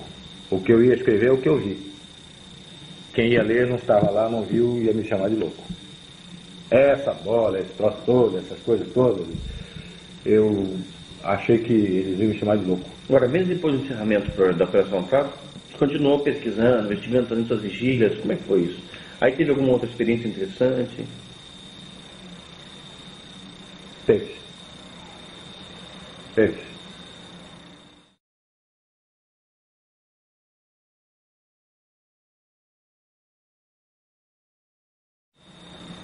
Eu uma vez estava em casa, eu nunca relatei isso não, estou abrindo para você em altíssima confiança pela tua seriedade. Podemos publicar? Pode. Não repetir, nunca falei isso para ninguém que autorizasse publicar, tá?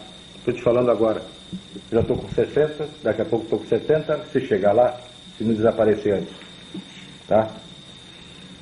Eu estava em casa, tinha recebido uns livros do Bob Pratt, que eu pedi ao Bob Pratt, que eu estava querendo estudar mais isso, queria entender mais. Vamos fazer um parênteses. O Bob Pratt o visitou durante a Operação Prato? Logo no início. Da Operação Prato? Logo no início da Operação Prato. Querendo informações? Queria conversar comigo. O que ele perguntava? Qual era o interesse dele?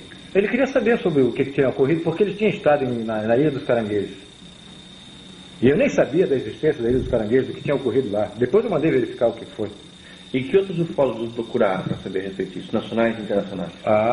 Mark Berezovsky, General Shoa, vários. Eu lembro bem de Mark Berezovsky, nem sei, nunca mais mantive contato com ele. Ele é colaborador da revista também. Ele escreveu, ele telefonou para mim, tá? Mas ele queria conversar e não tivemos oportunidade. Eu não consegui falar, não conheço o Berezovsky pessoalmente. Daniel Rebisso? Daniel Rebisso mais tarde, bem mais tarde. Reginaldo Ataíde? Reginaldo Ataíde esteve em Belém, conversou comigo. Uhum. Tá? Vários ufólogos me procuraram, e um deles, o Bob Pratt, me procurou. Teve um cara da Argentina, que eu não sei o nome, tá? O Jacques Vallée depois, bem depois, o Jacques Vallée falou comigo anos depois, tá? Me deu até um livro de presente. E o senhor tinha condição de falar alguma coisa, declarar alguma coisa a esses ufólogos nessa época? O senhor era autorizado? Eu conversava com eles sobre o assunto. Eles viram até algumas fotografias, tá? Conversamos com a palavra oficial da Força Aérea Brasileira, tá? E eu não estou autorizado por ninguém para estar dando opinião de coisa nenhuma. Eu não podia falar. E esses ufólogos mantiveram essas palavras? Mantiveram. E continuaram trocando correspondência com o senhor? Continuavam trocando correspondência. Eu era frequentemente consultado, alguns casos. Logrônio, você sabe do caso de Logrônio?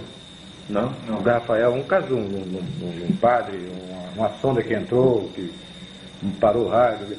Eles mandavam casos para que eu desse opinião a respeito. Ufólogos internacionais? Também, da Espanha. Nacionais e internacionais, e mandavam casos para o senhor analisar? Através do Rafael Sepedurá, do Marco, daquele nosso amigo Osni Schwartz, tá? Eles mandavam, olha, eu trouxe uns casos aqui para você dar uma opinião, você ler isso e dar a sua opinião a respeito. Vários, inclusive dos Estados Unidos. Então eu estava em casa, tinha recebido de presente do Bob Pratt uma porção de livros, eu lia.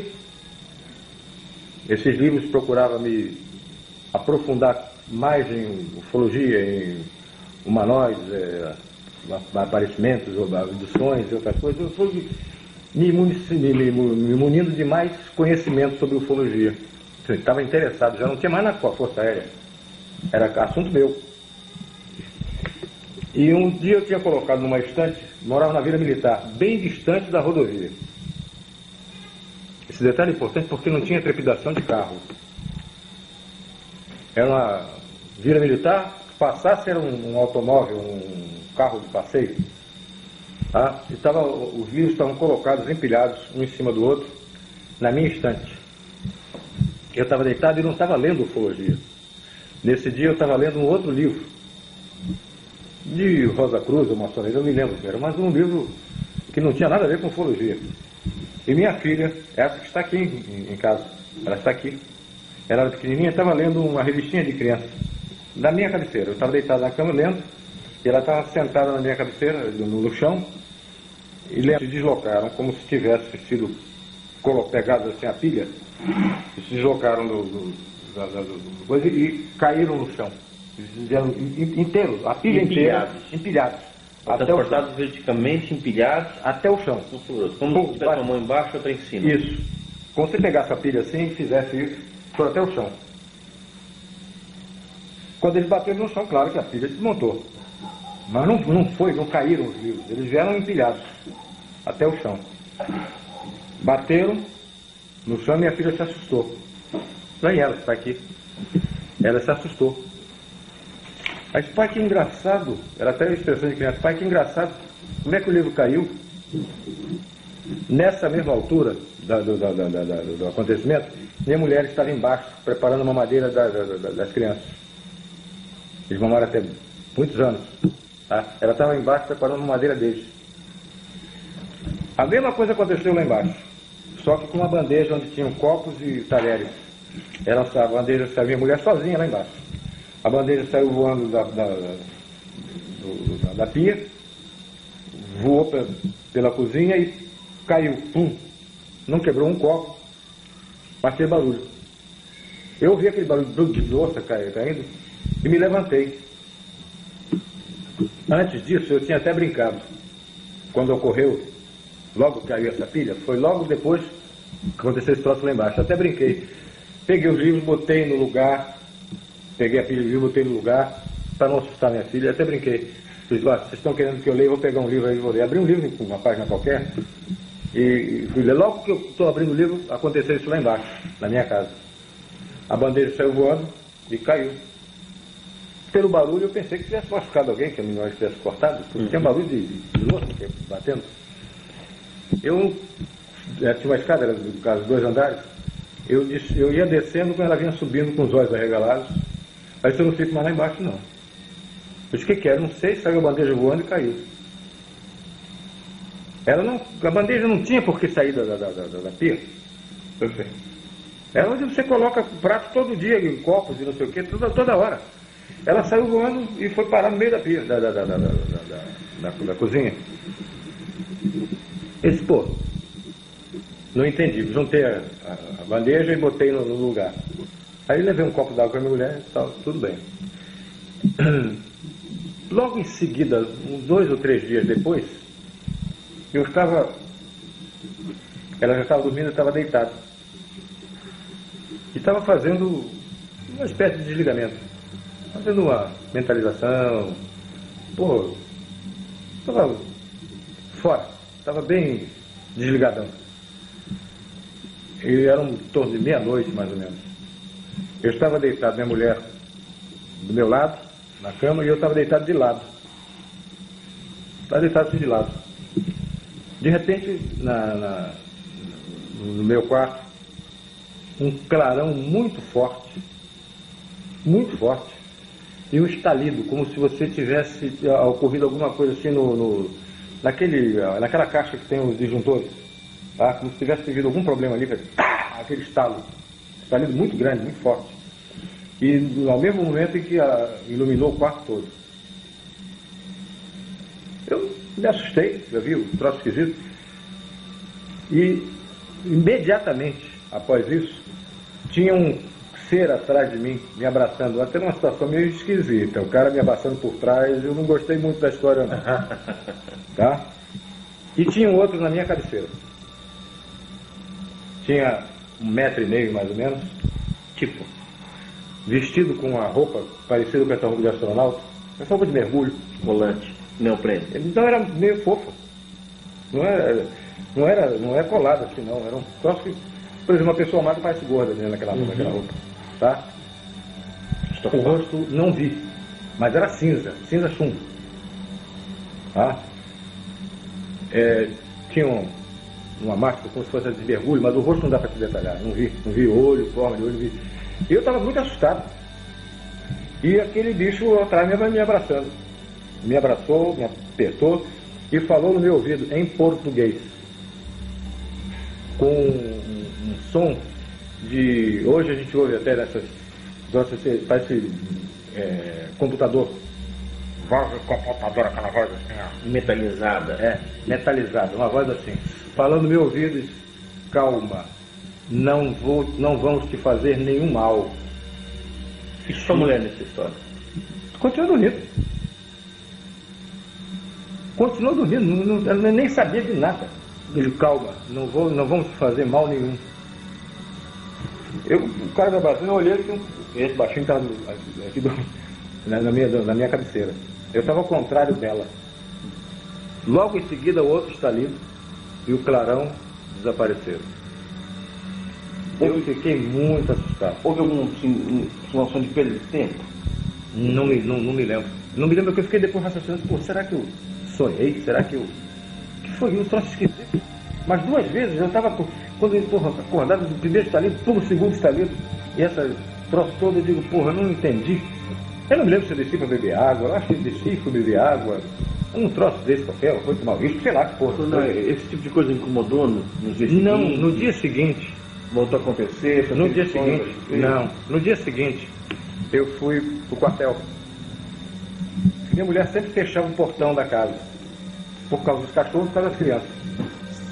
Eu saía com o carro de ré, quando eu saía, ela fechava o portão. Então ela me acompanhava até o carro, eu entrava no carro, me despedia dela, saía com o carro de ré, ela fechava o portão e eu ia embora pro quartel. Eu tinha, nessa época, tem um fato relativo a esse carro de novo, eu tinha um Alfa Romeo azul marinho.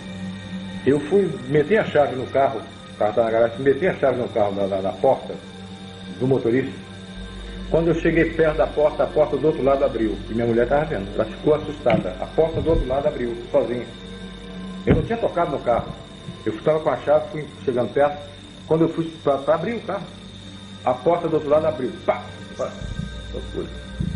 Abriu. E minha mulher ficou olhando, já tinha acontecido esse negócio de noite. Do livro cair, da bandeja sair voando pela cozinha. De manhã a porta do carro abre sozinha. Aí ela ficou assustada. Eu até brinquei. Olhei, companheiro, você não vai andar muito não, a viagem é curta. Daqui pro Quejeiro, minha casa do Quejeiro é pertinho. Companheiro, a viagem é curta. Conversando com alguém imaginário. Aí sentei no carro. Aí estiquei a mão para fechar a porta. Quando eu estiquei, a porta fechou sozinha. A minha mulher ficou mais assustada ainda. Que coisa é essa? Pum, fechou. Eu saí, fui pro QG. Nós está hasteando a bandeira, estou batendo continência e o meu braço esquerdo coçava muito. Eu doido para parar a bandeira chegar lá no topo e parar o hino, para eu poder coçar meu braço. Eu não podia tirar a mão da pala. Aí o braço coçando, mas com a mão que eu... Quando parou, eu cocei, eu olhei e estava vermelho, esse lugar aqui. Você te mostrei isso, não? Estava vermelho nesse lugar. olhei, pô, esquisito. Tinha um ponto vermelho e todo em torno assim, cor de rosa. E nesse ponto, esse ponto desde a braço direito, de 77 a 8 pontos no mesmo lugar. Tá? Aqui, ó. Aí, pô, passou, eu vivia com esse troço coçando. Eu estava trabalhando, estava fazendo minhas obrigações lá na minha mesa e tal, por isso que eu coçava esse troço. Aí um dia, por mera curiosidade, eu apertei nesse ponto. Aqui, presta atenção aqui. Quando eu apertei, parece o troço aqui na frente, ó. Olha aqui, ó. Olha aqui, ó. E se eu apertar assim, você vai ver que ele aparece aqui no meio, ó. Passa a mão. Tá vendo? Como se tivesse uma coisinha de plástico, um pedacinho de plástico aqui, ó. Olha aqui, ó. O senhor já fez algum raio-x, algum tipo de... Já não sai nada. Olha aqui, ó. Olha o ponto aqui. Pega nesse ponto aqui. Aqui não, na ponta ali. Eu tô sentindo uma coisa, parece uma agulha que ficou lá dentro. Uma bem mole, um plástico. Plástico. Uma agulha de plástico que entrou e ficou. E não parece ser veia. Não é. O senhor aparece a ponta ali, eu vou apertar uma vez aqui, ver se aparece isso. Muito estranho. Tá? Vamos fazer uma cirurgia para isso aí? Eu não. Já me aconselharam, não. Escuta só. Eu conversei depois com a equipe, ó, isso aqui. Os caras ficaram olhando. Aí o cara falou, eu tenho a mesma coisa na perna esquerda. Eu acho que era esquerda. Uma das coxas. Ele tinha isso numa coxa.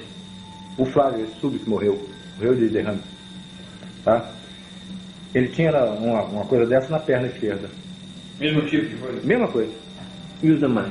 Não, só nós dois. Só eu e ele. E ele já morreu, hein? Pois é. Mas ele morreu primeiro que eu, mas ele na frente. Depois eu conversei com um amigo meu, médico. Mostrei ele, disse, esquisito. Vamos ao hospital, vamos ver isso aí. Fizeram a regulagem do raio-x para pegar a pele e tal. Não sai nada. Uma vez que eu fui a São Paulo, conversei com o Rafael Semperi do lado. O Rafael tinha metade do apartamento dele, é ufologia. Tinha arquivos, tinha máquina. Hoje está pior, eu imagino. Tá, deve imaginar. Ele chegou e então pegou uma bússolazinha, pequenininha que ele tinha. Ele chegou, vou dar uma olhada aqui. Quando ele colocou a bússola em cima, ela vacilou. Por isso que eu sugiro, pode ser uma evidência física sem precedência na coisa. Tá? Ele chegou, colocou, ele fuma cachimbo, né? E ouve muito mal, ele ficou assim, então ele... Deixa eu ver isso aí. Eu quando mostrei, olha aqui, ó, aparecendo. Aí ele chegou, pegou uma bússolazinha pequenininha, parecia uma latinha de pomada. Ele botou aqui em cima, a bicha variou. Ele disse, Holanda, isso aí é um troço que eu nunca tinha visto. Conversei com o médico, mandou eu fazer a pesquisa radiológica, isso aí não aparece nada. Aí eu conversei, falei até com o Rafael, eu vou mandar abrir a pele aqui e ver o que é. Rafael, se eu fosse você, não faria não. Deixa como está. Está te prejudicando? Não. Te incomoda? Não. Hoje não incomoda mais. Eu já sugeri diferente, tirar isso aí. Eu não, deixa usar. O senhor entende que o governo brasileiro continua fazendo pesquisas ufológicas, seja na Amazônia, seja em algum outro lugar, a respeito desse fenômeno? Pesquisa como determinação, como programa, não. Não acredito. Não tenho nenhuma informação a respeito. Primeiro porque eu estou fora. Estou na reserva. Tenho muito pouco contato, a não ser financeiro, com o Ministério Aeronáutico. Tá? Tenho amigos lá, mas eu nunca ouvi falar disso. Que tivesse um programa, numa eventualidade, ocorrer um fato, o Ministério vai investigar. Como investigou o caso dos F-5, aqueles que saíram atrás. Tá? Mas com o programa, eu não acredito. Não tenho conhecimento. Mas o senhor acha que deveria, então, haver um programa desse tipo mantido pelo governo brasileiro de pesquisa? A minha opinião pessoal, eu acho que sim. Se eu fosse comandante, se eu fosse mando na Força Aérea Brasileira, eu faria sim. Eu já tenho minhas razões pessoais. Mas mesmo que eu não as tivesse, se eu fosse comandante, eu mandaria sim. O que o senhor imagina que foi feito da Operação Prato, dos documentos? Acho que estão arquivados, sem dar muito valor a isso. Não tive conhecimento de nenhuma repercussão disso no Ministério da 500 fotografias, dezenas de filmes. Não foram 500 fotografias para isso. Foram as fotografias contidas no relatório. Alguns negativos. A maioria ficou no mar. Em Belém. É. Existe alguém lá, que o senhor sabe, que esteja tomando conta desse material?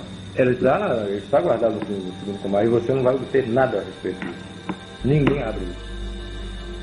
Tem alguém tomando conta, alguém cuidando, mantendo isso aqui? A minha seção, a qual eu pertenci, e fica guardado, mas você não terá sucesso nenhum. Ninguém abre, nem Brasília, nem Belém. Os meus filmes, os 4 filmes que foram feitos, filmes de filmadora, te falei que foram mais de 500 fotografias. Mas os filmes foram feitos 4. Um era do Ministério da Aeronáutica. 3 eram meus. Os 4 foram do Ministério da Aeronáutica, eu nunca tive meu de volta. Os outros foram comprados com meu dinheiro, foram feitos por mim e a aeronáutica nunca me devolveu. O senhor nunca pensou em guardar um souvenir desse material? Não, veja bem, eu lhe falei, a Força Aérea foi e é a minha vida. Eu adoro a Força Aérea Brasileira. Muito mais quando estava lá dentro. Tá? Hoje eu fico de fora, vendo como é que meus companheiros, os que me sucederam, como é que estão fazendo com ela, para que ela prospere, para que ela progrida, para que ela se engrandeça. Eu sempre tive um respeito muito grande pela Força Aérea e pelo meu serviço. E eu nunca faria isso com a Força Aérea.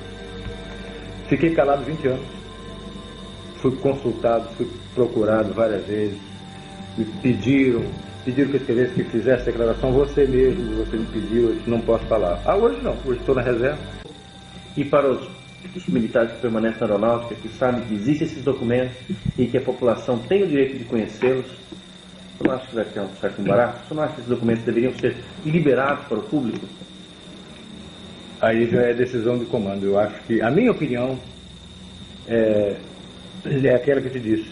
Se abrir, se disser, logo em seguida vem outras perguntas que o Ministério da Aeronáutica, o governo brasileiro não tem resposta.